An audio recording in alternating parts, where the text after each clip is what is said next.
Brought to you by ITIL.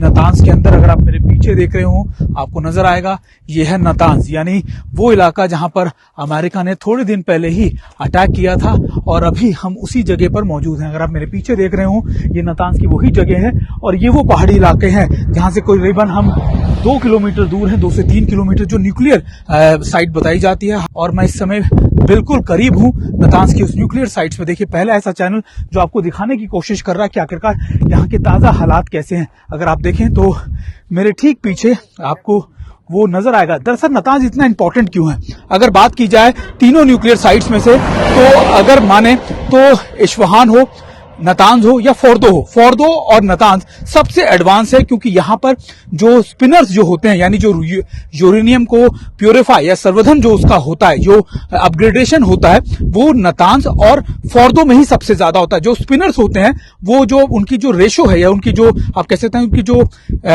Stage है वो यहाँ पे स्टेज 6 है।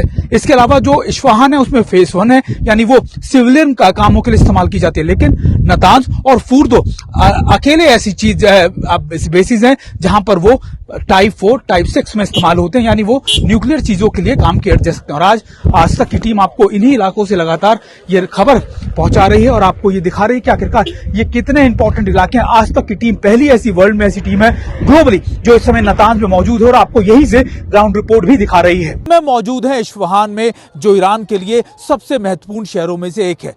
इसका अगर आप हिस्टोरिकल पर्सपेक्टिव देखें तो इसे वैसे जिस जगह में मौजूद है इसे कहा जाता है नक्शे जहान, यानी ये इस्फहान की सबसे बड़ी पहचान है जो दुनिया भर में प्रसिद्ध है। यानी इस्फहान को अगर पहचानना हो तो फिर नक्शे जहान जरूर आना पड़ता है।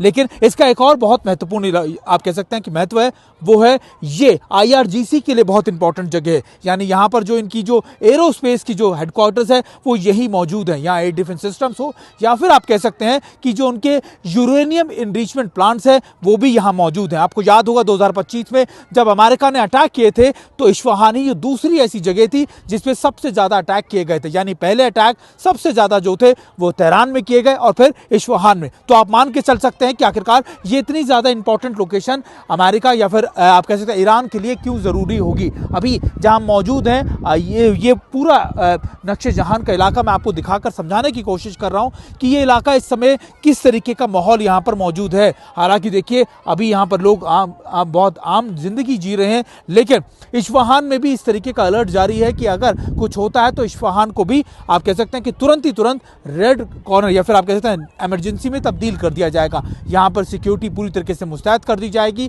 और यहां पर जो चीजें हैं ये नेशनल चीजें या फिर आप कह सकते हैं लोगों की आवाजाही बंद कर दी जाएगी। नेशनल इमरजेंसी से पहले यहाँ के ताज़ा हालात हम आपको दिखा रहे हैं और हम आपको ये भी बताने की कोशिश कर रहे हैं कि आखिरकार इस जगह का इतना ज़्यादा इंपॉर्टेंस क्यों है। यहाँ पर लगातार अमेरिका की नज़रें हमेशा बनी रहती है क्योंकि ये सबसे पुराने न्यूक्लियर इनरिचमेंट साइट्स में से भी एक है। और आप मान के चलिए कि इस्फहान के अपने हिस्टोरिकल पर्सपेक्टिव के साथ साथ इसका मिलिट्री पॉइंट ऑफ व्यू से कितना ज़्यादा इंपॉर्टेंस ईरान के लिए है।